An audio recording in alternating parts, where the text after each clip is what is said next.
Hello, everybody. Welcome to the PixelPlay Podcast, the only podcast that's banned in 37 different countries, including Spira. Don't ask how. It was just a weird thing that happened one day. One random. Actually, I don't even. Spira doesn't have a Saturday, does it? I don't know. How do their days work over there? That's why we're banned, because we performed on a day that didn't exist. So Saturday must be not there. Fair enough. Well, now you got the explanation. Now we have a canon explanation for at least that one country's ban. We'll work on the other 36 at this point. So my name is CS Radical. Thank you so much for joining us on this episode, joined by always Mr. Jin and Chris. Kaylan is absent this week. He is nursing a hell of a sore throat, apparently. He called it, what would he call it? A burning sore throat? I'm like, that doesn't, you don't normally just say, my throat's kind of sore. No, it was, I have a burning sore throat. That better be whiskey induced, or else I'm very worried. Well, yeah, if you drink enough Fireball whiskey, I guess you could have a burning sore throat. Oh, that'll be a nice. I say this as someone who doesn't drink. I would not know. I just assume it probably hurts because I can't stand the taste of most alcohol anyway. Yeah, it kills. It hurts like hell. Well, aside from alcohol hurting like hell, how are you doing today, Chris? I'm well. I've been, I guess I'll kind of just hop into what I've been doing, what I've been playing and whatnot. I did pick up Tears of the Kingdom, and I did start Tears of the Kingdom. Sadly, I'm still technically in the tutorial area because I haven't had much time to play. I'm still within the first 2 hours. I feel like Jedi Survivor may have a reason for that. That is 100% the reason. I finished Jedi Survivor. I completed the story. I got through all the performance woes of attempting performance mode. It was a lie. There is no performance in there at all. But switching to quality mode 100% does fix 99% of the issues. You just have to go down to the 30 FPS, but it stops trying to be more than that, and therefore most of the issues do go away. I completed the game. The story, it got to the point where I was like watching a really good Star Wars movie or show, and those moments of like, oh my god, oh my god, oh my god, this is happening, this person's there, that person's there, like just random stuff starts happening, and it ties really, really well, both to the actual Star Wars movies and canon, plus also the actual characters created for this game. Story blew me away. The gameplay blew me away. Like, the game itself is just so dang good, minus those performance issues, obviously. It's a big shame too, because like, even though I don't have any care for the game because Fallen Order just really didn't click for me, I'm glad that it's really good in terms of a game. It's just a shame that the performance issues have kind of like put a bit of a black eye in it. Not like a terribly bad one, because it sounds like most people are pushing through it, and it also sounds like the kind of game that once it gets patched to a much better state, it's going to be a great game in the long term. Yes, but it's that shame of like, man, can we just have a game launch in a good state? And then Zelda came out, and we're like, oh, so that's what it's supposed to be. Yeah. Yes, I will admit that Zelda runs flawlessly. I tried both docked, I tried handheld, I did like a little bit of testing there. Yeah, just from watching Digital Foundry's video, it seemed like they did a pretty fantastic job at optimizing it, given how bigger the scope of this game is too. And they still managed to make it work. Now, it doesn't look any better for the most part, but the fact that it runs better was the more important thing anyway. Yeah, it does run really well, and it looks kind of the same, and that's probably why it runs so well. They took the original engine, and I am assuming they made a few changes, a few updates, but for the most part kept it as it is. They had years to take a look at what they needed to do to fix it so that way it would run a little bit better. Basically, this is a 6-year patch that was added to the original game. Yeah. But yeah, Jedi Survivor was amazing. I was attempting today to go for the platinum, and I think I might actually be at that point where when a game is not as easy as I would expect to get a platinum, that I'm like, nope, I'm not doing this. I'm not making myself go for this platinum. I'm not making myself go for this 100%. Because Jedi Survivor, I'm at like 86% of the achievements or trophies. And it was mostly like do 10 moves of this and all that. But it was not in that stupid way, because like Mass Effect and stuff had that like use this specific power 20 times, and it's like, I don't want to use that power. Like, that's a dumb power. I don't want to walk around and do that. For this one, you get different stances, which are different lightsabers and kind of based on different characters from the movies. So I wanted to use them because it changes the play style of Cal 100%. Like, you go from the single lightsaber to the Darth Maul dual, which was the same in the previous game, which you'd also see in the trailer. 2 lightsabers, like one in each hand, plus 2 more stances, which were the blaster ones in the first game? Because I never played much of it. No, No, the first one only had, I think, one lightsaber and then the dual sided. I don't think it had anything beyond the two different stances. Definitely no blaster because it's actually like kind of built into the game that you acquire a blaster. Um, but yeah, there's that one, and then there's another one called Crossguard, which is amazing. Again, all based on different characters, different lightsaber setups and whatnot. So it was kind of like they had an achievement or a trophy for each stance, I think. It was like one force power or move that's kind of associated with that stance. So it was nice because I actually had wanted to try each of them. So I kind of, it was, and it was only like 10, do 10 of this, do 10 of that. So for the most part, I got most of the trophies, but I'm hitting the part where it's like, all right, buy everything in this one shop, and you need 100. They're called like priorite shards or something, and I have 40 something, So you're in the and it's collect-a-thon level stuff now. like over 50 of these things, and I'm gonna have to like fast travel different points. And it's like, well, it's a lot easier if you go and get this upgrade where it shows all the collectibles on your map. But it's like it shows everything, and then I'm gonna still have to go. So now I'm gonna have to go on a mission to get some update where it shows all the collectibles. Then I have to go and find all these like 50 something collectibles. So that I'm not happy about. There's also these 12, no, 18 Jedi challenges where it's like you go into, you click on a crystal and you go into like this. It's almost like a VR room, but it's the Force. And it's like fight some monsters, or it's like acrobatic shit where it's run, wall jump, do this, do that, do that, do that. But if you make one mistake and you fall, you got to start again. And I've got through, frick, I think I only have 4 left, so probably 14. I think there's 18 of them. So I think I'm at 14. And like I'm stuck on one because it's really freaking hard. And I'm thinking to myself, why am I making myself do this for one freaking trophy? Because to finish this, then I have to go collect 57 or whatever the heck more of these priorite shards. Then I've got to go and do this other thing. And it's at the point where I'm like, you know what? I beat the game. It's like 86% trophies. That's like good enough. I'm not going to go and do it. It's like this happened with Hogwarts Legacy for me. Got most of them, but it was like, oh, go do all of this. And there's like 100 of those Merlin trials. Or like play the game 4 separate times so you can go into all 4 houses, because every time you get assigned a house, you get a trophy for that one. So you have to play the game 4 times to get into all 4 houses. And it's like, I don't want to do that. That's stupid. That's replaying the first 3 hours of the game 4 times. I don't want to do that. So I'm definitely at that point. There might be one trophy I want to get still in Jedi Survivor, but it's to play the holographic chess game that the Millennium Falcon had. I just actually want to try it. I hadn't tried the chess game yet, so I want to actually go and play. And if it is easy to like actually beat all 5 opponents for that, sure, I'll do that one, because that might actually be fun. I don't want to necessarily do that for the trophy. I actually want to do that because the gameplay might be fun. But yeah, I'm definitely at the point where I don't have time. I have Tears of the Kingdom waiting. I don't have time to try and get 57 random pieces of minerals just so I can continue. But yeah, that's actually all I've really been playing. I haven't had a chance to really do anything else, and I'm normally a 6 games a month kind of guy, and I am definitely behind. So I need to get my ass in gear. So Jedi might need to take a back seat. But what about you? What have you been playing? What have you been doing? Mostly like just traversing through Trails of Cold Steel over again.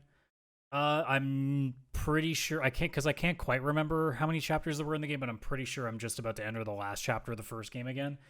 And it's really interesting now to play that for the first, or not the first, the second time, and knowing who is revealed as the baddie by the end of it. Because now you start looking and be like, oh, that's why you're missing. It's like, oh, you've been here the whole time. And you start seeing some of the other people that are like villains later on. And you're like, it's so weird knowing that you're going to turn on us and you don't see the signs. Like, even with the knowledge, you're like, there's no way you would have known. It just comes out of left field that some of these people suddenly you thought were either friends or just like acquaintances where you are. And all of a sudden, boom, they're on the other side. And now knowing that, especially the main baddie that gets revealed at the end of the game, you're just like, in a million years, I never would have called this person. And they do it so flawlessly, and to have the explanations of it, and especially as the game goes on in the entire, 4 games that they run through in that storyline, it's so cool now to play it over again and to see even little things like seeing family members of a character that doesn't even show up until the 3rd game when you become a teacher at the same military school that you were once a student of, and now you're teaching another generation, and here's a younger brother of this guy who you saw, and also his uncle is this person, and you're just like, holy shit, this all connects to, how did they write this all and it doesn't suck? Because so many times when games try to have like so many different characters, you turn to like a Suikoden where there's so many people that fall by the wayside and you just don't care about them. Whereas by the time that the fourth game ends, there's probably somewhere around 30-ish party members in total between all the Trails of Cold Steel games and the other Trails games that they bring in to add to the entire story. So you get to play with various people from those games as well, in terms of Trails in the Sky and Trails to Azure. So you have all of these characters in party members alone, and they all have, for the most part, they're all people that you're generally interested in. And then you're talking about the villains that they've carried over either from the old games or through from the beginning of Cold Steel 1.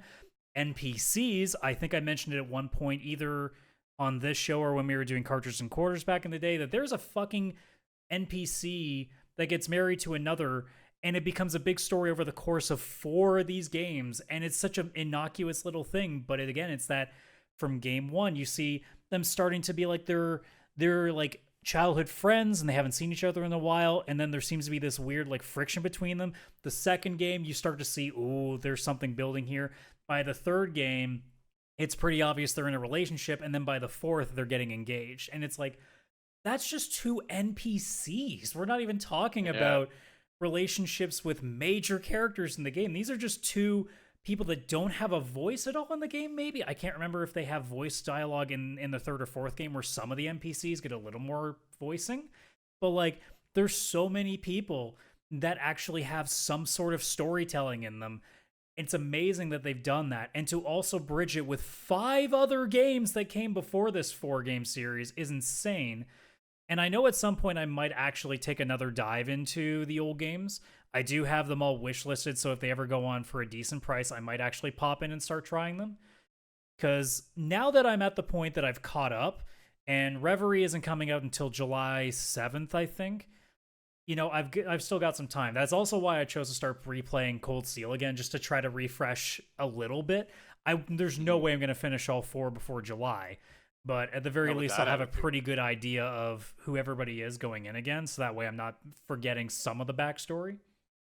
But like, if I see a good price for Sky 1, 2, and 3, or if I find a good price for Azure and I forget the other one that's in that 2-part series, I'll definitely take a look at those too, because which we'll be talking about later in another conversation, I'm really burnt out on a lot of other things, so something like this would be a great time to get into. And then 2, given how much I love what they've done in 4 games, I'd love to go back and play some of the old games and be like, oh, so that's why that person's like this. Oh, so that's where this person came from. So you kind of get a little bit more information too. But apart from that, like, I'm still enjoying the series as a whole. The only other thing I've tried to do is I've been messing around with Fuga Melodies of Steel on Game Pass. Oh yeah. Which I only tried it because I saw the second game popped up suddenly. So I'm like, okay, I better try this first one in case in case that one's getting taken off the store soon. It's not bad. Like, it's honestly like if you took what's the best way to explain it? If you took like Advance Wars and Metal Slug and turned it into a baby that also just was really into furries, I guess is probably the best way to look at it. And it's a charming little game. It's not the game that I found myself like deep diving into. I find myself when I start playing it, I pop in for a chapter, complete that, and then I tune out again. It's definitely not a game that I think I could just run right through. It's fun for what it is, but it's not going out of its way to hook me. I do like that it's, interestingly enough, you don't get English voice acting in it. You have a choice between either Japanese or French, which honestly does make sense, though, because it's set in a World War II-esque kind of world. So actually, you'd think I go Japanese because I'm a giant weeb. No, I actually chose the French, and it fits very well with the themes. So having that very eloquent, and it also kind of raises the like despair that's going on too, because the language is very, very poetic in a way. So it really does like add on to the dreariness and the sometimes like absolute like inability to, like, they're gonna fail, like everyone's gonna die kind of like bleakness to it. And then on top of that, it's just this really charming visual aspect. So it's a nice, interesting kind of mixture. And the gameplay itself is perfectly fine. Again, you're not going to be asking too much. It's 3 different colors that you use to cause 3 different weaknesses. The skills are here and there. There's clearly more party members to gather. I've even looked at the tier list, and I think out of the 6 characters you start with, 2 of them are in the top 7 in most tier lists that I see, or even remotely close. So it looks like I'm not even near having like the best parties. So I'm still kind of in that gauge of like, okay, I'm not going to get too attached to any of you because there's a pretty good chance you're getting taken out because you only can put 6 in at once. Yeah. So Okay. you're not going to be hanging on to them very long. But as it stands right now, like it's a fun little game. I definitely suggest trying it out, especially for those who have Game Pass, because it's a nice little thing to pop into, especially if you're into strategy games. It's definitely scratches that itch. I wouldn't go out there and say like this is a game that you're going to get super locked into. Maybe some of you will, but I think this is more the kind of game that I will just pop into, clear a chapter, do something else, and then, when I have another 30 to 60 minutes, I'll pop in and do another. Nice. I've actually got that one on my, what does Game Pass call it? Like play later or something. Mm-hmm. It has like a queue where you can add games so that they're ready for you in your like playlist to come back to and play later. This is one I threw in there, so it's good that you've actually kind of given me a little bit of info on that. I might actually give that a go, kind of on the side as like Yeah, a it's side it's game. definitely a nice one to pop, like especially if because I still play the odd MLB The Show. It's definitely a game that I think I could pop in if I have a podcast on and just kind of like just trounce through a chapter or two. It definitely scratches that strategy itch that I've kind of been missing though, because obviously, I have a Switch, but Fire Emblem Engage has not really grabbed my attention at this point still. Mm. And Metal Slug Tactics still isn't out yet, so we're still waiting on that. Yeah, that's true. That So is it kind true. of scratches both those itches. I get the Metal Slug kind of look to it, and then I get a little bit of a tactics thing too. It makes me also miss Advance Wars a little bit. Yeah. Now, granted, what was the game that was sort of like that? I can't remember what it was called.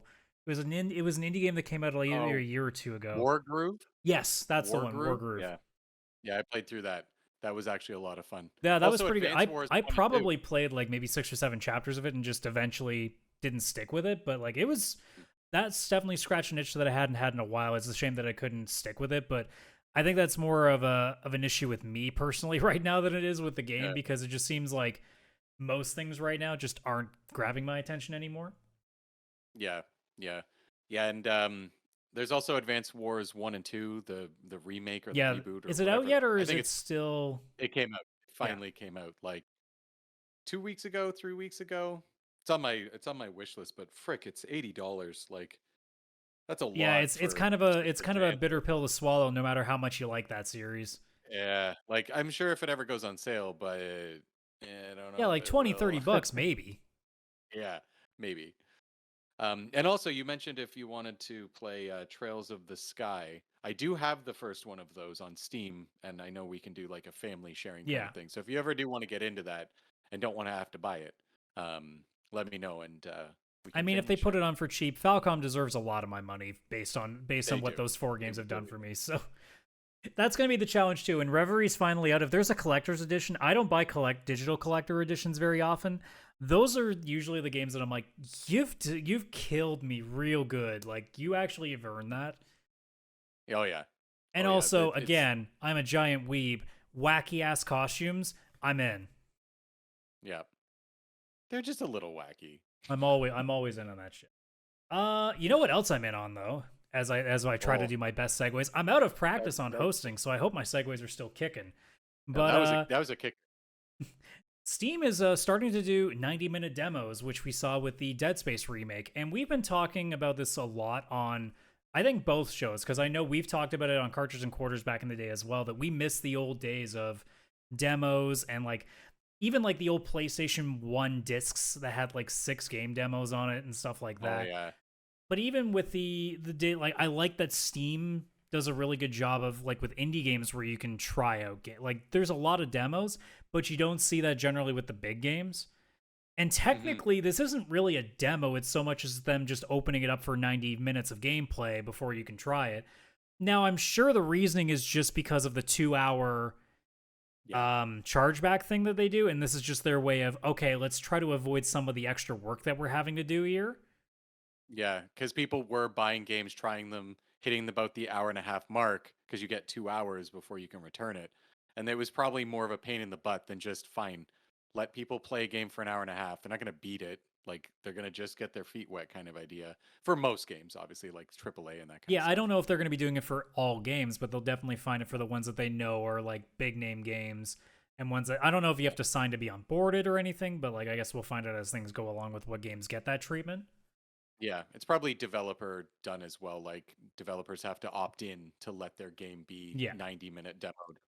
But I love it. I think that's such a good idea. And the fact that it's also just kind of included in there, like I know Switch sometimes has, I think they're called like trials, but like it's a demo. I That's mean, all it is. And PlayStation I has them think too, but they're behind a paywall that no one wants to pay right exactly. now. Yeah, and Nintendo's is actually locked behind the Switch Online as well. So it's like a Switch Online trial or something they call it, where you can play a game for a couple hours. And they're great. It'll let you try like a AAA game, much like PlayStation's. But again, they're locked behind a paywall. So it's not like Which you I can just find to be kind try of a game. ironic because when you really think about it, most of the big games on a Nintendo console, considering how few there are generally, you're basically going to be buying those anyway. Yeah. Oh, yeah. You'd think that what they would do, like this is just from my perspective, is that since they never charged them for decent sale prices ever, just put the demo for free. That's just another $60+ you're gonna get out of your customers, or at worst 40, because that's usually how low any of them ever go. Yeah. It seems like a foolproof way to make a few more sales. Yeah, it seems weird that again these demos are sometimes locked behind a paywall because the idea is to get people to try a game to maybe buy it. And if you're making them pay for the process of getting to the demo, you're just discouraging people who maybe would have bought a game. Yeah, I mean, I sadly don't know. enough, Just silly. we figure at this point that PlayStation has put that behind premium because they knew there wasn't going to be much else to sell that tier on. Because Yeah, that clearly makes they've sense. shown with the retro part of their library, and I say retro loosely because I don't think PS3 counts still at this point. No, But that's not retro. they've made it clear that demos was going to be sort of a selling point, which is hilarious because it isn't. And Steam is now going to be showing that yeah, that's something that should be free because you're just trying out a game in the same way that you would go to a store when you used to have the storefront display where you could do that. Yeah, you could just try the game. Yeah, it's crazy when you think about it. I'm just realizing this now. Steam's going to have these demos, they're free. Online play, that's free. Like all of these things that are normally locked behind a paywall on Xbox, PlayStation, and Nintendo, all of them, on Steam, they're just kind of included. And Yeah, you and don't I even mean have the to buy offset that you season can cards. argue is that consoles are definitely going to be way cheaper than the most PCs that people are playing Oh, games on Steam 100%. with. For the most part, I Yeah. mean obviously some people are playing on really cheap budget PCs and they're just playing like low tier games, but either way. Yeah. Oh yeah, for sure. But yeah, it's interesting that all of these things are kind of, they're good things, I guess, on PC to have, right? So, but I love these demos. I think that's such a good idea. Like Dead Space itself, Kaylan was doing his review of it, and I was like getting all excited, like maybe I want to try it. This might be my perfect opportunity to see, can I last an hour and a half in And this yeah, and game then we'll get on the and show and not you'll be like, I made it 15 minutes. yeah, like that'll probably be something that's gonna happen because I do want to try it out, and you're pretty much spot on with how long I'll last. I think it depends on how long I stay at the title screen. If I let Maybe that what sit we there, do is we do a stream where it's the both of us trying to play through the demo and we'll see how many jump scares each of us gets or how many times we each scream before we give up and see oh yeah, if either of us make it past 90 minutes. yeah, I definitely am. I don't even know if I'd need more than the demo. I feel like I would play and be like, I've experienced exactly enough of how much I wanted of Dead Space. It is a beautiful game, 10 out of 10. I beat it in 45 minutes and I'm done. Like I'm not actually going to beat it, but And it yeah, I definitely think relates to the that's a good. conversation too of like not just AAA games. I think it would be really smart of Steam too to take this opportunity to use that as a platform for lesser known games. I think it Oh, would be 100%. great if like whether it's every day or once a week that they put on their main page like here's a demo of a game that we think you guys should take a look at. I think daily would be easy for them just given how many Oh yeah. games are on their storefront. And I mean, you could recycle games too. Like, who's going to pay attention? Like, somebody will have a master list on a website somewhere of each day that the demo's been released on, but who's going to care if 320 days later, Dead Space Remake is again the highlighted demo? Like, who gives a shit? Yeah. But I think it'd be a Maybe, real neat idea too to be like, hey, especially if they're going to be doing demos more widely, to be like, hey, here's a game that we think that would be really cool, and just put that as like their spotlight demo. Yeah, I think that's such a good idea. They could work it into Steam sales too, when they're highlighting some of the games on the front page. Yeah, And they're on it wouldn't sale. be too difficult to somewhere like not right at the top banner, but like underneath a little bit on the far right side where they usually have a couple of things sitting there. Just pop Yeah. them like, hey, here's the spotlight demo of the week or the day or something like that. Yeah, yeah. It would be something they could work in, and it would like I think this is going to be such a good thing because I think it's just going to drive more game sales on games, and especially like you were saying on certain ones that aren't as well known. It used to be where if a developer of a lesser known game wanted to kind of get spotlighted, they either had to be put on the front page, and usually that only happened if they had a sale. Now they don't have to put their game on sale, or they could still do it. It probably would make sense, put a bit of a sale and put out the demo. But the demo could be put front right, right there, center on the front page. It's spotlighted, and now all of a sudden that game is getting eyes on it, much like it's on the homepage of Twitch or something. Like Yeah, I mean, it's like a great idea very or a great example of that would have been a game like A Space for the Unbound, which is right now like right next to Hi-Fi Rush is my game of the year. And I only knew about that game, well, for two reasons. One, it was made by the same studio, or not made by the same studio, but published by the same studio that did Coffee Talk. yeah, And because I was randomly like this, there was a time where I was making content on my own personal channel, just going through random Steam demos and seeing what I could find, and I found that one through that, and I loved it. But not everybody is just going through the Steam demo page and checking no, like whatever's there. So for a game like A Space for the Unbound, you throw that on the spotlight for the week or even the day, and it's just if people regularly check back on that and just say, "Oh, that's kind of a really neat like visual style. I like that. Oh, this kind of looks like an old like Super Nintendo-ish kind of game. Okay, let's take a look at what that's about." And if they play that demo, it hooks you pretty good. Like the story that they have oh in that is yeah, a pretty good story to hook people in with because it's lighthearted but also very realistic and depressing for a living in a place that's very impoverished. mm, So it definitely has it. It definitely gets its point across very quickly. So I think it would be a great scenario again to use demos as a way to promote, especially lesser known games. Now, granted, that's not to say that AAA games shouldn't get their time in the sun too. Of course they do. The hype machine must roll. That's where the money oh, gets made. 100%. But I think it also, if especially if you're doing it daily, it'd be a great way to get a lot of people a chance to also get their time in the sun. And for Valve, it's painless because you just basically click a thing, that page directs to that page, and now you get to rake in some more money with a game that normally wasn't making you any sales. Yeah. Oh yeah. It's just going to help Steam. It's just going to help the developers, and it's especially going to help us, the clients, because now we can try before we buy. But more people will end up buying because it's also bringing games to the spotlight, and then Steam gets its 30%. It's like cool, I win. Yeah, So it's kind of a everybody wins. win-win, really. That's a good idea. Yeah. Especially because it's free. It doesn't cost you anything as a consumer either. Yeah. So there's really just no reason for it not to be used well, and I hope that that's what they decide to do going forward. I mean, the fact that they're starting is already a good step, and then it's just a hmm matter of what does the next one look like. And if it's something like that, even if it's weekly, I don't care. Like that's good enough. Yeah. Yeah. Oh, 100%. Yeah. Even if it is that. If it's once every 6 months, like, come on, that's who cares? Like, that's one game, great, but that's not nowhere near enough. It's got to be something where it's like at least I'd say weekly. Yeah. Weekly's probably more realistic to start, but I do think daily is a great idea. Yeah, especially if you have enough, like there would be so many indie developers that would jump head over heels for it. So it wouldn't be difficult to fill out 365 given how many games are on that storefront. Oh, 100%. Yeah. And because the only developers that are not going to do it are people who have created a cheap game that can be beaten in an hour and a half. Yeah. Because then people are just going to play their game, beat it, and they're like, cool, there goes all their sales. But again, that game's probably like $5, $10 anyways. So it doesn't fit in the same try before you buy. Because again, you get a sale 50% off, it's $5. People just buy them, right? Yeah, So absolutely. yeah. It's cool to see, and I hope that that is something that we get to see going forward and that we can really work on. And to flip to our last topic, something that's been working on has been this year, and it feels like it hasn't been working very hard. Now, this could be a personal opinion of mine. I don't know how you feel about it, but I'm a little sad that Kaylan's not here to talk about this topic, but it is what it is. I honestly have felt that we talked at the end of last year that 2023 was gearing up to be a crazy busy year. And we're halfway into May, and I feel like this has been almost as dead as last year was.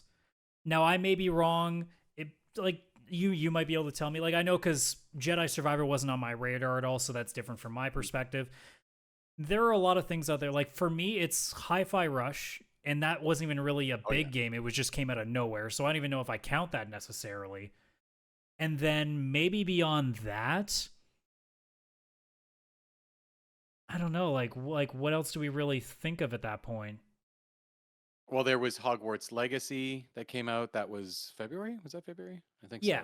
so. And I mean, depending Jedi on how you feel, Survivor. but if you're a Harry Potter fan, you were. But if you aren't a Harry Potter fan, like, you didn't give a shit. So it's kind of No. also that same thing where, like, it was a niche that sold amazingly well because, I mean, it's its own market, so it did very, very well. But when you think about the other levels of things that we've had, like Atomic Heart did not do well at all, and there was a lot of hype around that. Even if we're talking about Destiny 2's new expansion, it's gotten a lot of flack. Like, a lot of Destiny fans are not happy with that, and Destiny's usually been pretty good lately in keeping their fans energized, and that hasn't gone very well. We talked about being really excited for this game, and it fell right under the radar, and I'm also sad that Kaylan wasn't here for this, but Crime Boss Rockay City went off like a fart in church and no one cared. It was an absolute mess. It came out and it's a gigantic mess. Oh, that's and that not proves good. my point. Yeah. You didn't even realize it was out, did you? No, and the thing is like I get 300 articles a day of video games news that I have to like scroll through, and I didn't even see that mentioned once in any article any day. When did and it it come is out? a 52 on Metacritic. That should tell you just how bad that went. Ooh, that And we were all that sitting there is- being like, we hope that succeeds because we wanted another ring in the Grand Theft Auto competition because Saints Row has kind of been lacking. yeah, because Saints Row definitely. And it didn't do That's much. great. And then obviously we just had Redfall, which has been nothing short of a nightmare for Xbox and Bethesda right now. I mean, I shouldn't say a nightmare for Bethesda. They've gotten pretty used to that as of late with their releases as it stands. But when you take all those alone, like, at this point, you have what for this year? Jedi Survivor, Tears of the Kingdom, Hogwarts Legacy if you're a Harry Potter fan, and Hi-Fi Rush, which came out of nowhere. That's 4 games in 5 months right now. And I'm not going to count indie games. I know there are going to be people that are screaming, well, what about this? What about this? No. We're talking about the hype machine generators. Yeah. And this, There's to me, always indie that's games. it. Dead Island hasn't really done anything. I'm still interested to play it, but I'm not $80 interested in playing it. If it was on Game Pass, I might try it right now, but it's not. So no, I will not. And as it stands right now, in terms of what we think is going to come out, it's dead. Like, I went through, here's the list of games that have release dates right now that are probably, like, I would consider on most people's radars. Street Fighter 6. I don't think that's going to make a big splash, though, because unless you're into the esports online community, you're probably not too hyped about this right now. Diablo 4. That's a big name, but knowing Blizzard lately, there's a very good chance that this is a nightmare launch. It probably won't be. I think this is a game that should succeed very well, but there's always that possibility because, I mean, 100%. everybody remembers when Diablo 3 came out. It was a nightmare of a launch. Yeah, it's Blizzard. They can take something awesome and launch it very crappily. I mean, the game might was fix still it. fine, but no one could play it when it first came out. Final Fantasy 16, I have my thoughts about it. I know you're excited for it. Oh, super excited. But, like, that hasn't turned the needle for me, but that's mostly a me being mad at Square Enix case, which is my own personal thing. Also 100%. Armored Core 6, but again, that is a From Software thing, so it's still its niche market. Baldur's Gate 3, which is mostly there just from name recognition, but I wouldn't call it a big release. And then that just leaves Starfield, which at this point in time, all three of us would have collectively agreed we're not thinking this is going to go well. No, Starfield's going to be, like, I think it'll be fine. I just don't think it's going to be, like, I have zero interest in it. I got to be honest. I have no interest in Starfield. I'm curious what the news articles are going to say, but I have zero interest. If Starfield has an average of an 8, I'll be shocked. Like, that, to me, that's a success if Starfield is averaging 8s. I'm of the feeling that this thing is going to be so lifeless that so many people are going to get burnt out very easily on it. That's just my opinion, but who knows? I could be wrong. I've been wrong before.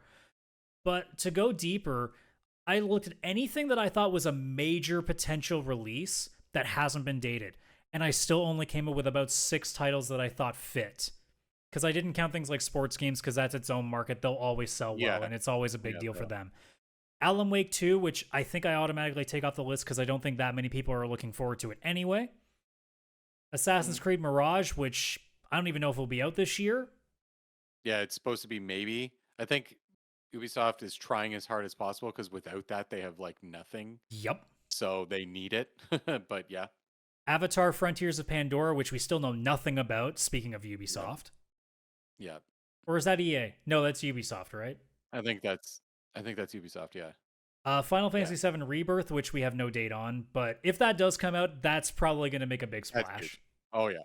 Forza Motorsport, which again is a racing game, so it's just its own market, so I'm not even sure that counts. And then Marvel Spider-Man 2, which if it does come out this year, should be a big deal, and that's going to be Sony's big thing at the end of the year. Yeah. And I That's feel it. like that could. I mean, it could pull. Wasn't it Forza? Horizon Forbidden West. Wow, all these names are getting mixed up in my head. Horizon Forbidden West. I think that was supposed to be like a November launch or something, and it got pushed back. Yeah, it to could get pushed to February. next year. It's possible. I mean, Yeah, I know that so they're it's planning for around October, it sounded like. That's the date that we keep hearing. But yeah. at this point, So like, but when you take like those 12, I believe, games that I just listed there that either have dates or don't, that's all we know. Now, granted, we don't have all the showcases yet. I mean, apparently Sony's going to have one in the next 14 to 15 days, which I don't know if it's going to happen now because you figure they would have announced this by now. yeah, you'd think like because Xbox already announced theirs for June. Like Yeah, I so we mean, have Xbox Xbox. is I know also for Ubisoft is doing one. I'm pretty sure EA said they were doing one. Nintendo's probably doing something. So we're going to have a bunch of showcases soon. But what are the odds that what gets shown is going to be out in 6 months? Which is the other question, no, especially with it's usually Microsoft, not. which we are pretty sure most of their signature titles that are in progress right now are not coming out this year.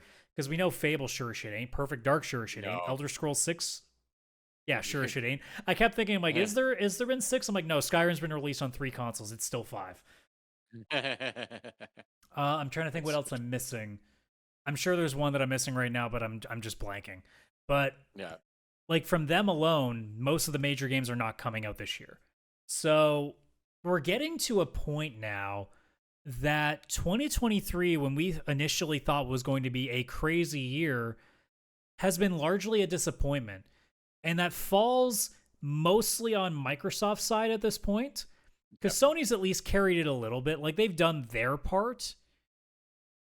But for the most part, like, unless you're a Nintendo Switch person, you've got your one game this year. You're happy. You got your Zelda game, you're good. If you're lucky, you'll get some sort of Mario thing at the end of the year, if you're lucky. Because here's the thing, I'm sure a lot of people are screaming at their screens right now. Resident Evil 4, Dead Space, all these. I'm legit not counting remakes. Because that's not a new thing. I know a lot of people are really adoring the Dead Space remake, the Resident Evil 4 game. Metroid Prime Remastered is getting unbelievable ratings from people. Oh, right. Yeah, I actually forgot about Those aren't new. I know that Resident Evil 4 has been completely remade, but that's not new. Final Fantasy VII, I'll argue, is because the story's different. And it also is so old and is completely changed. So I think I can make a case for that. But for the most part, and even if we even agree that, okay, well, that's a remake, it doesn't count, that makes this year even bleaker if you take that out. If you take out games that are just copy-paste like Forza, if you take any remakes like Final Fantasy VII Remake, this year is getting deader and deader. And I don't know what in the next 6 months is going to get announced that suddenly changes that aren't indie-based. And it begs the question, is AAA just not performing? We talked last week with Nave that Xbox isn't performing. I'm starting to lean in the direction. I think the AAA isn't performing. I kind of like half agree with you. I don't disagree with you, but I don't fully agree maybe as much as you do. I think that a big part of it is maybe you're also having that burnout you mentioned. I'm more posing with the question, AAA. not necessarily saying they are. I think there's a lot of mitigating factors. I think that we're also noting the negatives far more than the positives. Yeah, for sure.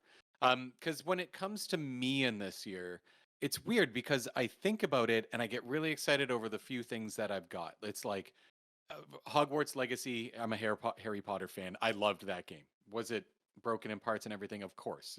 way too open world, all this other bullcrap. But the actual just Harry Potterness of being in Hogwarts, all of that, as I mentioned in previous episodes, I loved that. That game made me like giddy like a schoolgirl. Like I loved it. And then Jedi Survivor, I've been loving that too. Again, really hit hard. And I've only played a bit of Tears of the Kingdom, but obviously that also same thing. Um, and I think about those games, and I think about even like Burning Shores with the Horizon Forbidden West DLC. Again, I haven't got to dip my feet too much into that one just because of Jedi. But again, that's another thing where it's like, oh my gosh, that came out this year. That's already these 4 great games. But then you mentioned that we're in the 5th month of the year. We're almost halfway into the year, and I am like, well, we're almost halfway. And you realize And just how much isn't announced, which is the key too. yeah, Like, it's not to say there aren't a lot of games announced, and there might be a lot of games that are going to end up being like either game of the year quality or pretty high tier quality. They're not the big names. Like, we don't have the big list of players that we used to expect. It may also just be a thing of like, now that we have so much out there, it's easy for things to get lost, or it's easy to focus in on like the Call of Duties and all this. It's also, again, so many franchises have been so overdone that I think we just don't care anymore. yeah, that is also definitely true. I've always been worried like about the Star Wars games and everything coming out and everything like it's I just think Star Wars, you just can because make a it's case that it's not so bad because they're not. It's not like it's Star Wars 14, right? yeah. There's weird thing, like I'm sure Star Wars Eclipse might be a really interesting property because it's a David Cage level thing where it's going to be completely different from what we normally get. Like, I think there's at least a toss up between them. But like, if we're talking like Call of Duty, Gears of War, Halo, Final Fantasy, like it feels like we're at a point now that there's not as many new ideas, which is unfortunate because the ones that have succeeded have done very well. And then it's also what makes a game like Redfall so disappointing because you want to see more Yeah. fresh ideas out there, and they're not succeeding because, as we said last week, a lot of studios are just not putting in their best work right now, which is putting a lot of damage to new ideas. Yeah. I think for me, it's not that all AAA isn't performing because again, I've had Hogwarts, I've had Jedi, I've got Zelda. I want to get Fire Emblem Engage. Final Fantasy 16, I'm super excited for. Spider-Man 2, I'm super excited for. And Assassin's Creed Mirage, just from what I've read and my complaints about Assassin's Creed, seems like this might be kind of taking into account my I complaints hope and so. maybe I'll want to try it. So I do have a bunch of things that I'm excited for, but I think as I think about it, it's just that we've only got these few ones that have come out and it's certain studios. And normally, yes, would we've really just had probably this from Sony so far, the DLC and then a game's coming later? Yes, probably. Nintendo's released a Zelda and a Fire Emblem, and that's all we'd have at this point. Yeah, no, that's probably what we'd normally have. But it's kind of like, where's everybody else?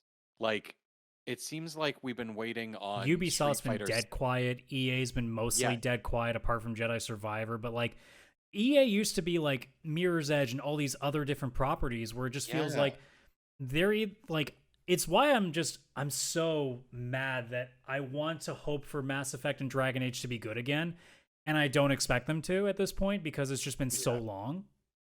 Yeah, for sure. Yeah, because it's kind of like a lot of these other studios have been so quiet. Like there's Konami, there's Capcom, and Capcom's putting out the Resident Evil remakes, and they've got Street Fighter 6. So Yeah, like they're doing fine maybe with that would Monster be Hunter normal. Rise as well. Also, Monster Hunter Rise. Yeah, so I guess Capcom is one that it's just personal preference that I haven't Well, really yeah, played their games. Capcom is keeping themselves busy, but Capcom also for the longest time hasn't really had like the gigantic name that is at the front page. Like, Yeah, I'm sure if Resident Evil 9 becomes like something akin to the older Resident Evil games again and not the first person ones, like it's not to say that people weren't excited with the first person ones either, but like I think if we saw a brand new game much more like the remakes have been, I think people would also get a little bit more excited for that again. But yeah, like all the things that we were looking forward to just have kind of vanished, and then the new ideas have not necessarily grabbed attention as much either. And I think this is yeah, still partially a rebounding from COVID kind of situation. I mean, we even saw that there's layoffs going with Deviation Games and Sony's side, so it just seems like right now there's a lot of influx in the industry. So I'm sure yeah. that's not helping. Yeah, definitely. Especially like I don't know if that's what's going on with Xbox or what the heck is going on with Xbox, but something definitely is with their big releases. Like they have so many studios, and maybe that's why I'm noticing it as much, because sure, it's like, oh good, something's coming out on the Switch. Oh good. I've got a couple games on the PS5 that are coming out, which surprisingly aren't really Sony games, but there's a couple, Hogwarts and Jedi. And besides that, it's kind of like, hey, well, what's the big PC release? Like there are Well, I things we're guess looking some. forward to, but if we're not counting indie games or like more niche games, like again, Trails into Reverie is my big thing right now, but that's a niche Yeah. JRPG. Sea of Stars, I know we're both looking forward to, but that's an indie. Oh yeah. Like there's a lot Yeah, of things for like the sure. AEW video game is something I'm looking forward to. The Euden Chronicles game is a big thing that we're looking forward to, Oh yeah. but they're not the big ticket ones. They're not the end of an E3 showcase level stuff, and it feels like those games aren't coming right now. And it just No. it kind of puts a damper on it, but I think also again it comes down to a lot of different factors. Like Oh, again, 100%. we're older, so we're definitely a lot more jaded. That's a big part of it. I think because of the massive amount of games there are, it's easy for our attention to be diverted in other directions. Mm. And again, like a lot of things, I think we're just at this point, and maybe I don't know if you'll agree or disagree with me on this. I think a lot of the core concepts that are being pushed in AAA gaming right now are now in the phasing out stages. Where it's a lot of multiplayer, online focused, loot boxing, what's the word I'm looking for? Battle Royale, like a lot of these kind of things, and we're starting to get pretty turned off on a lot of these things. Oh, 100%. So a lot of things are 100%. just not hitting to us even to begin with. Yeah, and it seems to be that and open world, because Hogwarts, Jedi, Tears of the Kingdom, they're all open world. And the only one, I have to be honest, that I truly love is Tears of the Kingdom with its open world, because it doesn't have collectibles. Hmm. It literally is just What are you talking you about? The have Koroks multiple. exist, don't they? Oh, right. I guess that's totally fine. There's a collectible. There is one. Um, there's probably another one I'm forgetting too. But it's more like open world in the sense of like, all right, there's a shrine there. How the hell do I get there? I have so many ways I can Yeah. do it. Whereas like Jedi Fallen Order was open world, but I was able to 100% that game twice, once on PC, once on Xbox. And it only took me like 20 and a bit hours to do it both times. So it was open world, but it was very small and contained. This game, this newer one, Jedi, like just the fact that there's this one trophy and you have to find 100 shards to go and do it. And also there's been, I had like find 12 plants, find 12 fish, find like I think some again, of the it actual really proves the point that like a game like Hi-Fi Rush has kind of shown us that there is definitely a desire for shorter, condensed yeah. experiences rather than just every game being 40 to 50 hour collectathons. Yeah, because I'm at almost 40 hours in Jedi Survivor, and I was playing on easy, like not story mode the easiest, but not even normal, because the game's like kind of Dark Soulsy, which I didn't want to deal with. I don't have time, so I put it on easy and just played it like a normal action game, basically. Um, and the fact that while playing on easy, even beating the story, and I have no complaints. The amount of time it took me to beat the story and everything was like 32 hours or something like that. I have no complaints with that, because I was fully into it the whole time during that stuff, because the story kept me going. But the fact that I've now been doing the afterworld cleanup for like 6 hours and I still have a lot more to go, it's like, what is all this? Like, this is It's definitely point. showing that I think like there needs to be more of a focus again on games like say like an Uncharted 4, which is about 15 to 20 hours. Yeah, And yeah. And there it's was more of a collectibles and stuff. not it's not necessarily linear because there are sections of that game that are a little more open, but like it's not just a go walk aimlessly until you find a village with a couple of things to do that aren't really that important. Like I feel like there needs to be these shorter condensed experiences again, and I hope that Yeah. that's a Hi-Fi Rush kind of encourages that a little bit, but probably not because we know that the more open world a game is, the more easy it is for them to put other things that people can buy so to make the journey faster. Yeah. Oh, absolutely. Yeah, because it's weird. Like you take Jedi Survivor from before, sorry, Fallen Order from before. All of the collectibles were these chests, and all of them it was like a new jacket or a new lightsaber piece or whatever for Cal. Like, and it was cool because then you'd find it. You go to a workbench, and it's like, I love this poncho. I'm throwing it on. I love this new lightsaber. I'm going to customize my lightsaber and make it look this way now. Like, it was enjoyable to find the collectibles, Now they've made it where you have to find 100 shards and then you go to a store and now you can buy some of the collectibles. But there's also like 100 chests scattered around that also have the lightsaber bits and the jackets and the pants and all of that So from yeah, that. it's to the point where you're almost like, I like this one. Why am I going to do all this extra work then Yeah. Well, so I'm for just finding another chests. one when I like this one that I got just from playing the game? Yeah, and it's only like there's multiple planets in the game. One of them has 100 of these things, and that's the one attached to a trophy. There's two other planets that have collectibles where it's like scrolls or something you find, which you use to buy in the store. And it's again to buy more customizable parts. Now, the customization with Cal is amazing, but like the fact that it's not just tied to finding these chests, which were a lot easier and more fun to do anyways, because be hidden behind a waterfall. It's like, oh, how do I get to that? Like it added some mystery. Where now it's like, hey, there's 100 of these little pebbles somewhere. You got to find them as well as the chests, as well as the 12 fish in little ponds, and as well as the 12 different plants. So you have to cut down plants. As well as there's 12 of these shards that you have to go and do battle arenas in, as well as there's like 50 of these other shards that give you health and force upgrades. And it's just like, It's just a giant oh my slog. God, why is there so many things and so many of these were attached to And I mean, trophies that we talked about it before, what the but hell are you doing? it's partially on us because we started gauging getting your money's worth in terms of how much time you put in the game. Yeah. Like And I if think they that's had just kind of the removed, downside is we did it we acted so much about that for so long that it's now gone the other way where the scales have now been tipped, where games are now getting arguably too long, yeah, and it's now getting to a point where people are getting burnt, like myself, who just I played for Horizon Forbidden West, Burning Shores, and literally refused to do any side content. I said, screw it, I'm just playing through the story and finish it in a few hours. Because I was just yeah, like, none of this is going to matter. Like, none of these people are carrying over. None of these stories are probably that interesting. It's just, oh, my sister's gone missing. Help me. I find the sister. They're like, thank you. And it's done. Like, there's nothing yeah. adding to it. No, it's just yeah, it's just for the sake of doing more stuff and being I in didn't that even put world. any of the new cosmetic content like in there. She had the same outfit on that I had on her when I left. Oh It yeah, never same. changed. I still have to beat it, but I'm like two or three of the main story things in. I did one side thing and I was like, eh. So I'm just gonna focus on the story. I'm not doing anything new cosmetic. I'm in the exact same boat as you. Like I'm Yeah. just going into it and I'm gonna do that. So I wanted, this is going to be a bad way of kind of explaining my point, but I'm looking at Metacritic's top games of the year right now. And I just want to go through it briefly and just showcase what I Mhm. mean. So from top to bottom right now, Tears of the Kingdom. Okay, perfect. After that, Metroid Remastered. Take it off the list. It's a remaster. Witcher Yeah. 3 for Xbox Series X. Very old re-release. Doesn't count. Tetris Effect. This- Already a re-release. Doesn't count. Resident Evil 4. Yeah. Remake. Kind of different. Still really an old game. Doesn't count. Xenoblade Chronicles 3 Expansion Pass. That's DLC. How is that sixth? That's also just really sad. Yeah. That actually shows the And then it's year Resident right Evil there. 4 twice, so it's more consoles. Persona 4 Golden on Switch, super old game. How is that? Of Yeah. course, but re-release.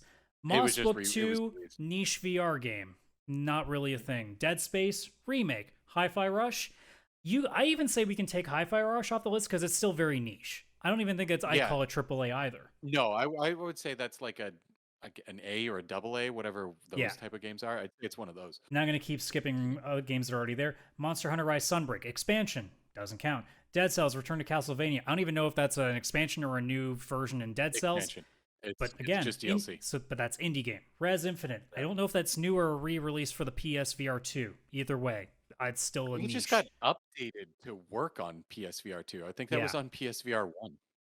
Yeah. But then beyond that, Monster Hunter Rise re-release again. Hogwarts Legacy. Okay, we can probably put that on the list. So that puts us Yeah. up to what? 2 games that qualify, Yeah. and we're at. So And far. by the way, we're at 20 now. Yeah. Theatrhythm Final Bar Line. That's just a niche Final Fantasy game. Yeah, that's a rhythm Persona game. 3 Portable re-release. Age of Empires 2 Definitive Edition, super old re-release. Oh, it got the console release. Wow, that's not even like that game's been on PC forever. That exact edition. Yep. They just made it controller compatible and put on Xbox. Legend of Heroes Oh. Trails to Azure, technically re-released, but wasn't ever released in America, so you know what? But it's still not AAA. Space for the Unbound. I'm glad that that's top 30, but also that's really sad that a small-known indie game is top 30. That's not a good sign either. Returnal re-release. Jedi Survivor is 33. Octopath Traveler, still an RPG, so it's still kind of niche, but that's 34. Humanity, which I've heard really good things about, that just came out, that's 35. Paranormasight, it looks like some anime game that I've never heard of before on Switch. Never heard of that either. Atelier Ryza 3, more anime, Japan JRPG stuff. Okay. Mario Kart 8 Deluxe Booster Course Pass. I can keep going, but we're at 40 now. Does that not explain my point of how not great this year has been so far? Now, granted, that's just ratings from Metacritic, just aggregates. But when you think about, like, oh, I just had to scroll down a little bit further. Murder of Sonic the Hedgehog is 43. There we go. Game of the year. Now we're all good here. But I keep scrolling down and, like, I'm trying to see what the next big thing is. And I'm now in the 60s, and I'm not there yet. 65 MLB The Show 23 sports game, but I still think Sony does a great job of that. If there's any sports game I'll recommend to people, that's the one. It's kind of sad that WWE 2K23 is top 75. That also is a sad sign given the state of the last WWE game that came out. So I'm getting down to 80s. It's still Like a Dragon Ishin, but I think that's a re-release technically. I think it was a re-release. Wolong Fallen Dynasty, which again is a niche market because you're basically into Soulsborne games. Yeah. Honkai Star Rail, which is a free-to-play. I've heard actually that's probably one of the better free-to-play games, but I still don't know if I ever want to take part in that these days because I just know what I'm walking into. And as I finally get to the hundreds, Fire Emblem Engage is at 95, and that's it. So it's a lot of indie, a lot of re-releases, but like, it's not been a great 2023 because, like we said earlier, like games like Redfall, games like Atomic Heart, like the ones that we thought might have made a dent have not. No, yeah, there was ones that, I think that might be what it is. It's like there's been the correct amount of releases. It's just they're Xbox, either old ideas or the new ones aren't hitting. Yeah, like anything that is new, Atomic Heart, Redfall, that kind of stuff, which is like new IP or new ideas at least. Yeah, they haven't hit. All the stuff that's hit is an established franchise, where you're looking at Zelda, Jedi, and Hogwarts. We'll say those three, all established franchises, and that's probably why they sold. If they weren't those franchises, probably wouldn't have sold as well. And it kind of brings up the concern again for like other new IP down the line, like something like Avowed that Microsoft is working on as well. So like, you start to wonder, are we kind of destined for the AAA to be the stagnant remakes, re-releases, and 10th plus sequels? Because it's starting to feel that way, and it's kind of it's not a great position to be in, and the solution is difficult because, I mean, new ideas have to be released well in order to gain traction. Horizon was one of those. And even now, I'm wondering how interested people are going to be with a third Horizon game. Because I know Forbidden West got decent reviews, but I think a lot of people also were not as nearly impressed after the second game compared to the first. Yeah, it might not be a game that holds as well for like 3 open world. Yeah, it's not like if God of War had a third game, even though it sounds like it probably won't. Yeah.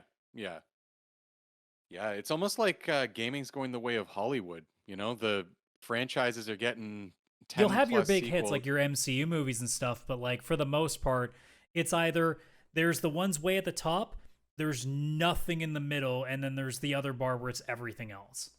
Yeah, that's crazy. Because it sounds like we're either going to be in an age where like indie is going to start really having a bit more of a splash, or maybe we have to find like what we could be considering as like a AA. Yeah. Which means Sony's like kind of sort of got with some of their studios, like when we saw things like Bug Snacks and things of that ilk. Yep, Stray. Yeah, so I mean, it sounds like maybe that might be the future where you have these cheaper projects that also like do a little bit better. I don't know how much like Hi-Fi Rush, for example, cost compared to say what a Redfall or a Starfield does. I'm sure it was nowhere near the Oh, level. I would assume nowhere near as those ones specifically. Yeah. Well, I think that's an interesting way to see where things start to go moving forward. Is maybe it's just that the big ticket games, like they're either in a super succeed or super fail state, whereas you're going to start seeing more like indie developed games and more like smaller studios attached to bigger publishers that start to produce like like pretty decent 7s, 8s, and 9s at a much more cheaper cost, both from their side and in terms of what we pay. Yeah, for sure. And I could see that actually being something good because it would help a lot with first money because it's cheaper for them and us. Plus, they're no longer stuck with trying to make like, all right, we're making a Harry Potter, we're making a Star Wars. This has to be huge. It has to be big. It's got to be open world. It's got to be this thing. It's going to be $90. We need people to feel like it's worth it. It's going to take 4 years to come out and then probably let everybody down. It's why I'm They disappointed like a Marvel Midnight Suns didn't do so well, because that seemed like the most like perfect option of taking a really established license and also making something that probably isn't too cost intensive. Yeah, And I've it heard seems like it really didn't good do things very about well, that which is a shame. I've heard really good things about it. I just think that, yeah, for some reason, sales weren't what they were expecting because maybe the type of game, I I don't think know, also maybe like, marketing. and I may be totally off base, but I think Avengers kind of took people off course with Marvel a little bit if it wasn't coming Yeah, directly from true. Sony. Because I'm sure Spider-Man 2 is going to do just fine. I'm sure Wolverine will do just fine when that comes out too. I think it might have just been it's Marvel, but it's not being made by a Sony developer. Yeah, that is true It's as well. possible. I mean, also That too, is true. XCOM is a pretty niche Yeah, audience. So yeah. Oh, 100%. Yeah, it could be that for sure. Yeah, but if you get like the hi-fi rushes, it lets developers just try something new. It's not like where, oh, well, we got to make sure it's the heaviest graphics and the coolest concept and open world, this and that. And and it's like, honestly, I um, preferred that over what we get with like whatever Assassin's Creed puts out. It's just not going to be as oh, interesting to me. Like 100%. Hi-Fi Rush is probably one of my favorite games in terms of its styling. It's because it isn't. I mean, Yeah. you and I, we have friends that talk about how games are maybe getting too real. And my argument is they can get as real as they want. What's great though is that now can have a balance. Like I was talking to friends the other day because I've also been kind of sort of dipping my toe into Persona 5 again. But like what I want to see with the next Persona game is I want to see them get real close to being dead on anime in terms of their graphics, like what Guilty Gear Strive is kind of doing right now. Yeah, I yeah, would love to see games go that route where because you have that processing power, now you can make games look almost like you're literally playing an anime on screen. yeah. But like you can have the ones that are super real, but you can also have the ones that are so stylized and slick. I mean, Neon White was a great example of that too. Oh, yeah. That's a really good example. Oh, yeah, for sure.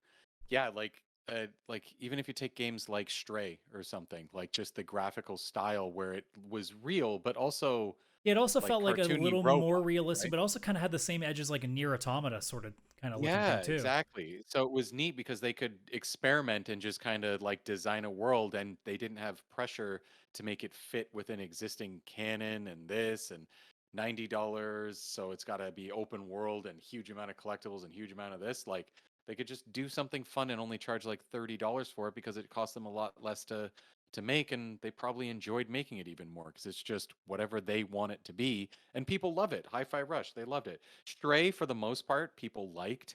I don't think it hit as hard, obviously, as like say Hi-Fi Rush, but yeah, Hi-Fi I mean, Rush, we'll you take see. it like Stray got it's Game like of a the great Year one. nominations. Oh, that's true. It did. It did. So we'll see Yeah, what so you Hi-Fi take Rush does at the Game Awards. I have a feeling that probably won't do as well just because of how early it was put out in the early. market. Yeah, It's kind that's of the the only same with problem. Oscar movies. Like you figure the ones that are released very early in the year don't get nearly as much attention as the ones released towards the end. 100%. Yeah, I no, hope that's the Hi-Fi only Rush issue. gets some nominations because, as far as I'm concerned, that's a Game of the Year nominee to me. But Oh, that I is have I 100% have a on my feeling game that of the if it year. gets any nominations, it'll be things for like style or music or something like that. I doubt I'd see it as a Game of the Year nominee. I don't know. From a few people, I mean, this is just people on Twitter, but I've seen people still saying to this day, Hi-Fi Rush is their game of the year game so far this year. And if here's my hot take though, if it does get a nominee, I don't think that's necessarily because the game is that good. I think it may be a blight on how bad the year might be. Oh, 100%. If it does win, if it beats Not even if it Final wins, if it Fantasy gets 16, nominated. oh yeah, true.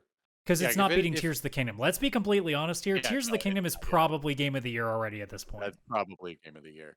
But if like say Final Fantasy 16 doesn't get nominated, or Jedi Survivor or Hogwarts Legacy, like any of these big games with big IPs don't get Actually, at nominated this and point, Hi-Fi do we Rush think there's does, any game right now that will get nominees aside from Zelda at this point? Assuming knowing what we know right now? Because I don't know if Jedi Survivor does. I don't think Hogwarts Legacy does either. I think it gets I don't nominations know. for other things, but I don't know if it's get as a Game of the Year nominee. Because I think enough people who reviewed it know that it's not a great game.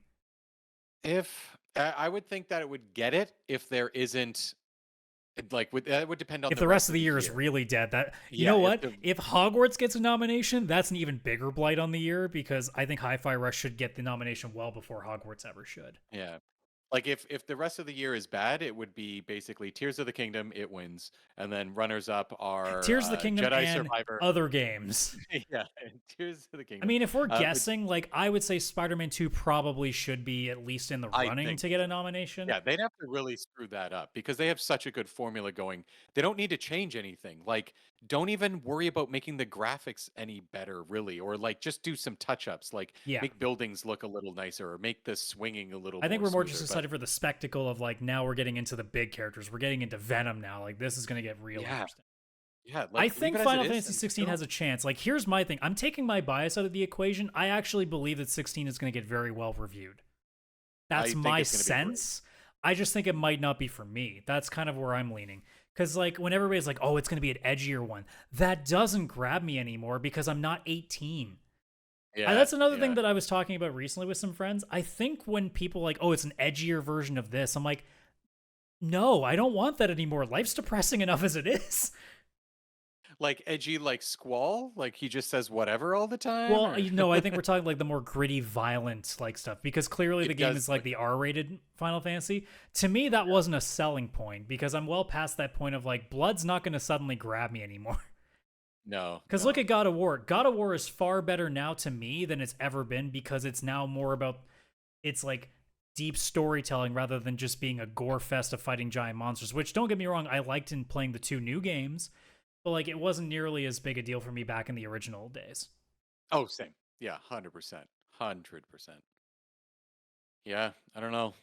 It's there's been a couple good games, but yeah, I think that the actual other releases, it's I feel like that's what it is for me personally. There's a couple good ones, but some other ones I was expecting to kind of fill in the gaps Like in maybe between those. Diablo 4 and maybe Starfield if it blows it out of the water. I think Diablo 4 is a better chance.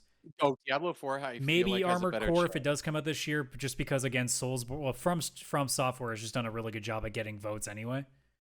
Yeah. Diablo 4 has had a couple weekends where it's allowed everybody to go in and like basically play the beta, and there's only been good Yeah, like praise that's come out of that. So that's why I feel like it has a better chance than Starfield. Starfield, I can just feel how bored I'm going to be in the game already. Like I haven't even touched it yet. but yeah, it's pretty interesting that like before Tears of the Kingdom came out, if we had been asked the question, "What do you think Game of the Year is?"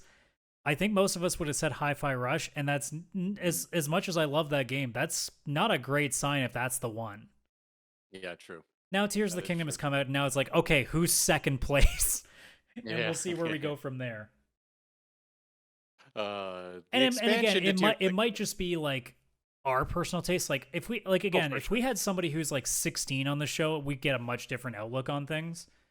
Game of the Year is But I think Fortnite. right now, like for our generation, for a lot of us, unless you're like super still into like the multiplayer online aspect of things, it's been pretty quiet.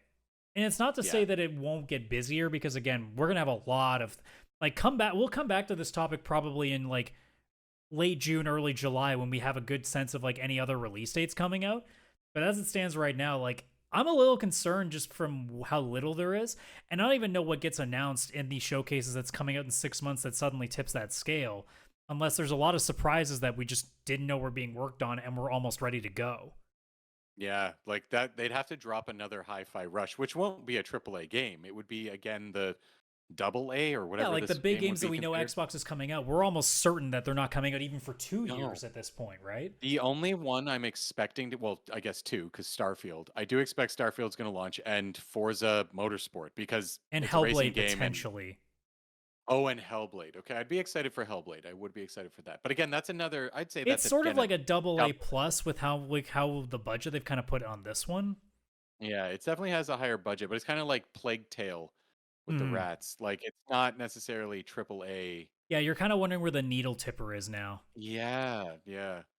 But again, those are smaller kind of developers. You know, they have just their couple things they work on, not necessarily like a big release all the time. So those ones, we're not as upset. It's a smaller team, working By the on way, my a brain game. just kicked in. Games that could be getting nominees. Again, because we've been pushing out remakes and remasters, Resident Evil 4 probably gets on that list. Oh yeah, that is totally on there because there's been nothing but amazing things said about that, especially how the game runs on everything. Like, yeah, that's definitely going to be a But nominee that's for also the sure. thing too, where like I try to tone that out because my idea of a remake being nominated for an award is, Yeah, yeah, it's tough because like it is a remake in the sense that that entire game was rebuilt from the ground up, but at the same time, it's like, oh, but the writers didn't have to work very like, hard. could you imagine a year where a remake gets Game of the Year? Like, how depressing that would be.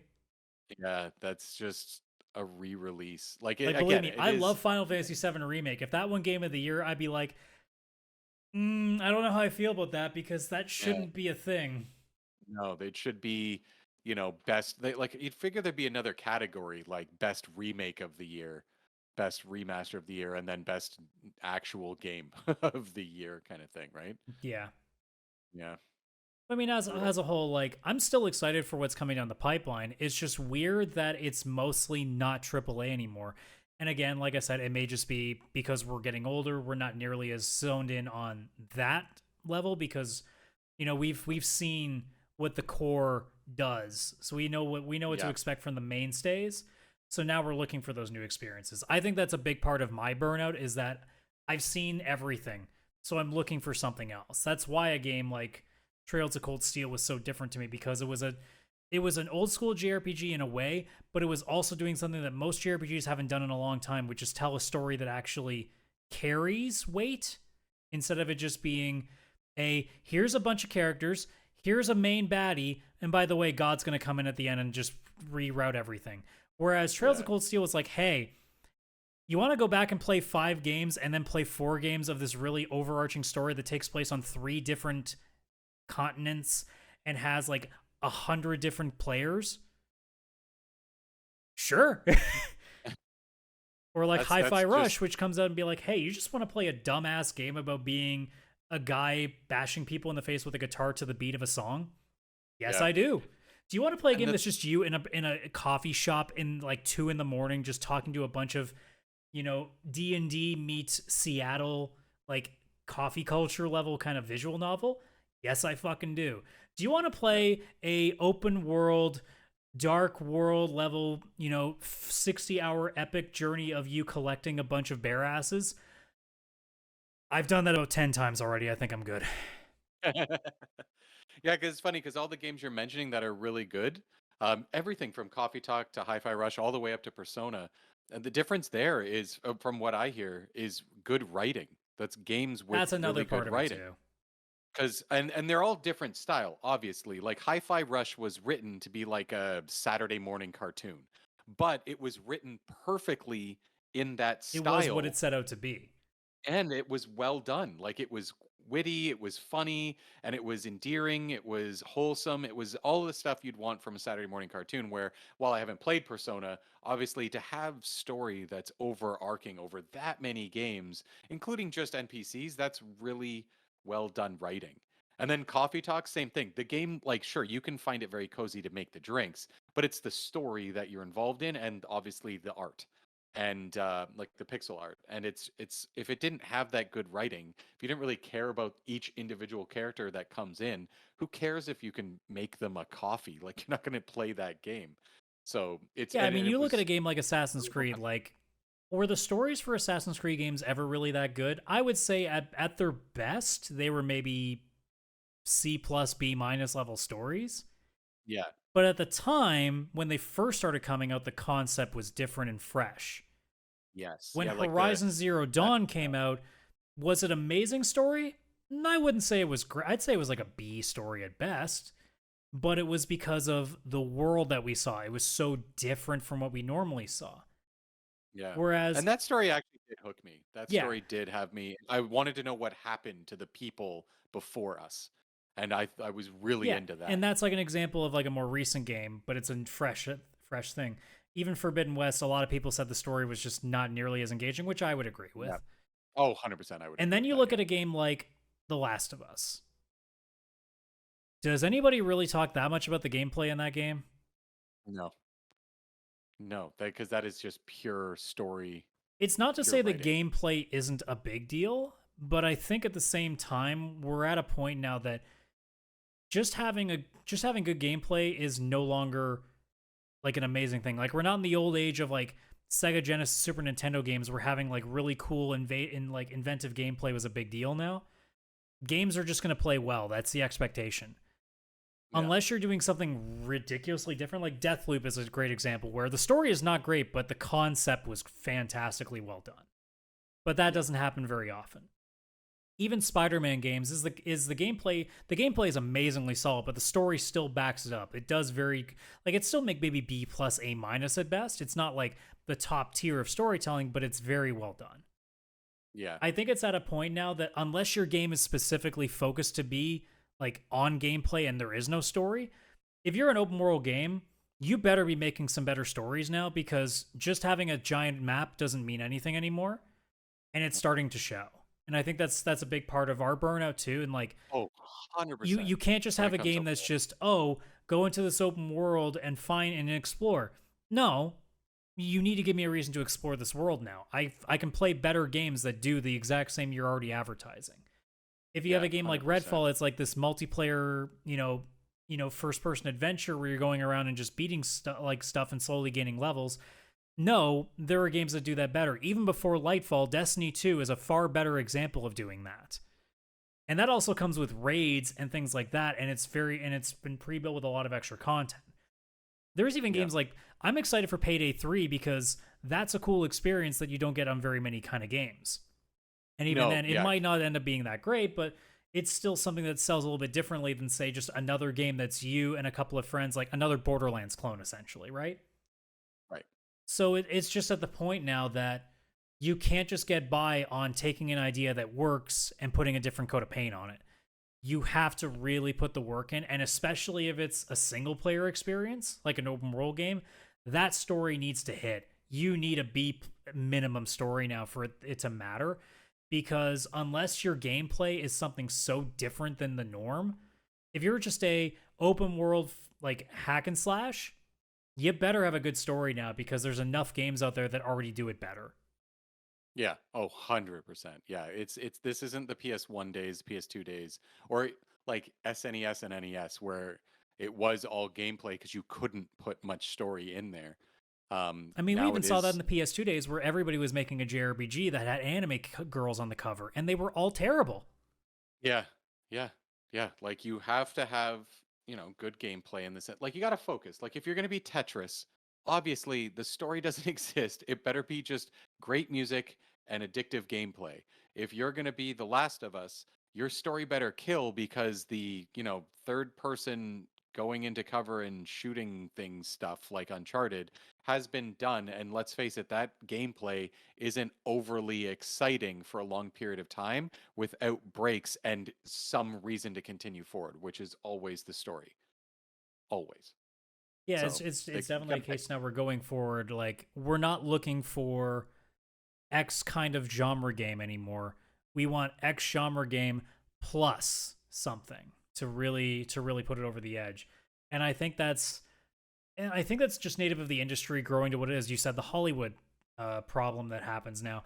We're just things have gotten so big that we're getting to a point where the big players are just copying each other's ideas and not really Yeah. doing much else.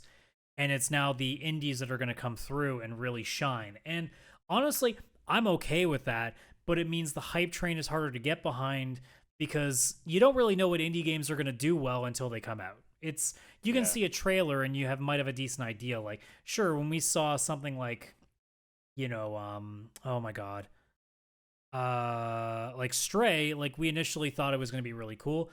I personally didn't get the big deal of it, but I know a lot of people liked it. But it's one of those things that like you won't know until you try it. And if Yeah, that game exactly. hadn't been free, there was no way I was going to risk spending money on that because I didn't know. Well, I wouldn't. Yeah, I probably wouldn't have bought it up Again, front that's the either. advantage of Game Pass, and we were talking about that the last week, where now I don't have to think about it. I can just try it. I tried Fuga Yeah. Melodies of Steel, and I like it, but it's not amazing. But at least I don't feel as bad for paying, like, I don't know how much it is on Steam, but if it was like 25, $30, I'd feel pretty bad about that purchase, honestly. Yeah. Yeah. But I Yeah, mean, no, I guess it's the last question is what are you looking to see? Like, how, like, let's put it this question. So we can probably argue if we don't count remakes, we have maybe what, two, maybe three big hits. So we have Hi-Fi Rush, Jedi Survivor, actually four, Hogwarts Legacy, and Tears of the Kingdom. And let's assume there's nothing between here now and the end of June. Let's just assume, because there's not going to be too much coming out, just because most of the announcements are going to probably be for the next 6 months. If we end at four for the first 6 months, how many do you think need to happen in the last 6 months to make up for this year? honestly, I would say 6, maybe 7. I would say, I think yeah, that's I would say really, if we can end the year with at least 10 bona fide, yeah, like, pretty good games, not counting yeah, remakes. Now, as long as, here's my big thing. If we at the end of the year can easily figure out what 5 to 6 game of the year nominees are for the game awards, that's a good sign. If we can think of like easily enough games that will cover that are AAA, that's a good sign. If we require to have to take like, actually that's a lie. It's 5 plus an indie. So let's just go with 5. If we can easily come up with 5 that we think cross that like big name AAA, I think we're safe. As of right now, I think we have maybe 2, maybe 3, but again, it's the yeah, remake with Resident Evil 4 and maybe Hogwarts Legacy or Jedi Survivor if things are real bad. But like, I'm specifically going to say 2. So that means we need at least 3 bona fide. I think we can get that with Spider-Man for sure. I think 16 is a yeah, pretty solid chance. So it's just maybe something that we haven't heard of. We need like 1 or 2 that we haven't heard of that are going to be released in the next 6 months that need to hit. That's kind of where I'm looking at. yeah.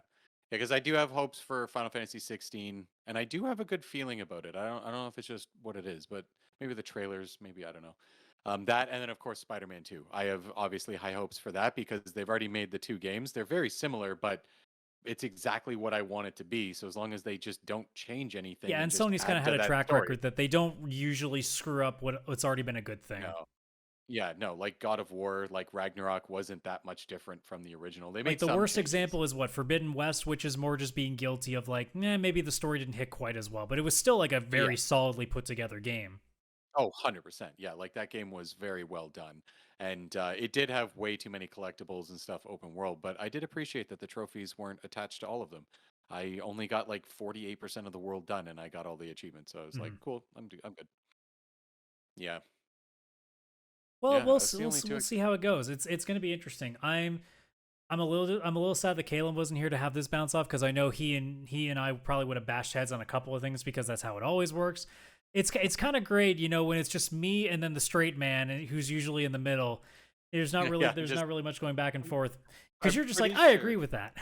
Yeah, I'm pretty sure I said agree with you, and I feel like I'm only coming about halfway though. Like I feel so I probably have whatever Kalen's other half would have been. I probably actually have that where he probably would have been like, "No, this year's been awesome," and you're like, "Ah, it's not great." And I'm like, you know what? It has been awesome, but also not awesome at the same time.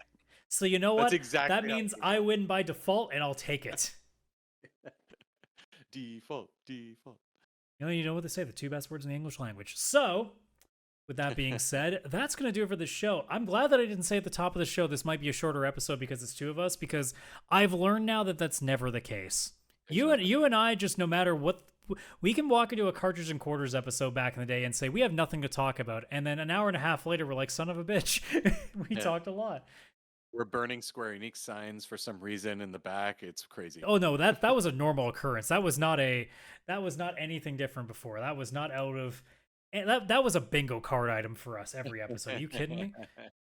But Yeah, it was. any last thoughts before we take the show off the air? No, I think that pretty much covers it. I think that we've basically summed up the whole year and our expectations of it. It sucked, but also it was kind of good. Yeah, it was awful and great at the same time. I'm Well, with that both being so said, happy and so upset. well, with that being said, thank you so much for joining this episode. Hope everybody enjoyed what they listened to. We've actually been getting a bit of uptick in viewers in the last couple of weeks, which is pretty awesome. So for anybody who's new joining, glad that you're here with us and excited to keep with you further. If you have any ideas, any comments, obviously leave those in the chat below for the comments at YouTube. If there's any way to do that on, I don't know how certain audio platforms work, if there's any way to comment, I don't really pay too much attention to that part. But I mean, in terms of our socials, obviously all that information is at linktree/pixelplaypodcast. That is linktr.ee/pixelplaypodcast. t.ee/pixelplaypodcast. That gives our Twitter, our Instagram, link to our Discord if you want to chat with us there. Please do. We're always talking shop. We're always bashing each other's taste because, let's be honest, we all have shit taste in games. Just we all believe we have the best shit taste in games. That's correct. And other than that, if you can like the video and subscribe to the channel or give a 5-star, yes, I said 5-star. I've stopped being nice and saying, if you could give us 4. No. I'm greedy as hell now. Give us the 5. I'd ask for 6 if that was possible at this point. But if you can give us a positive rating, please do so. That obviously helps the old algorithm. So with that being said, on behalf of Chris, I was about to say myself. I'm about to say the damn line. Why would I say myself? Have yourselves a good rest of your day, afternoon, evening, night, wherever it is where you are. Enjoy the games you are playing, and we will see you on the next episode of the Pixel Play Podcast. Have a good one, everybody.